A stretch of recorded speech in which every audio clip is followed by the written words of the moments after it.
এখন আমরা 20 নাম্বার প্রশ্নের সমাধানটি করব। এখন দেখো 20 নাম্বার প্রশ্নে কি দেওয়া আছে, 2x plus 3y whole square plus 2 into 2x plus 3y into 2x minus 3y plus 2x minus 3y whole square. ঠিক আছে, এখন দেখো একে যদি আমরা বর্গ সরল করি, একে আমরা যদি কি সরল করি, তাহলে আমরা প্রথমে কি করব, প্রথমে আমরা করব ধরি সমাধান লিখে নিই আগে, সমাধান ধরি বা মনে করি 2x প্লাস 3y, একে ধরবো আমরা কি xy আছে, তার জন্য এখানে xy ধরা যাবে না, এখন ধরতে হবে xy বাদে। তাহলে ধরো এ আর এবং 2x মাইনাস 3y,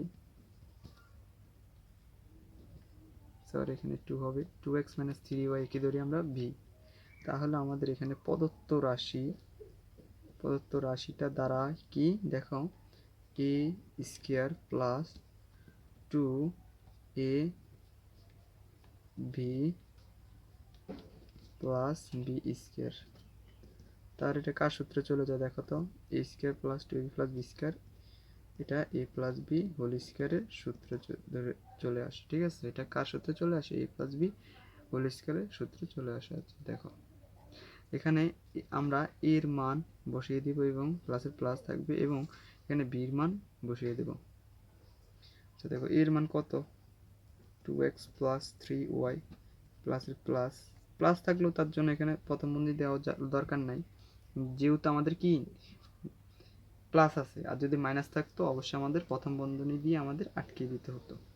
আর v এর মান আছে কত দেখো, v এর মান আছে 2x মাইনাস 3y ব্র্যাকেট, এখানে স্কয়ার আছে, এখানে স্কয়ার দিতে হবে। এখন দেখো এই প্লাস y 3y এবং মাইনাস 3y কি বাদ, বাকি থাকে কি 2x প্লাস 2x। এখন দেখো 2 যোগ করলে কত 4x ব্র্যাকেট, এখানে স্কয়ার আছে, এখানে স্কয়ার দিতে হবে। এবং দেখো 4 ডাবল করো কত হয়, 4 কত 16 16, x এর উপর স্কয়ার মানে x স্কয়ার, এখানে আমাদের উত্তর।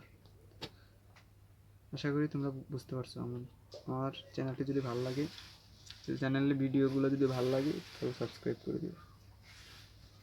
ধন্যবাদ।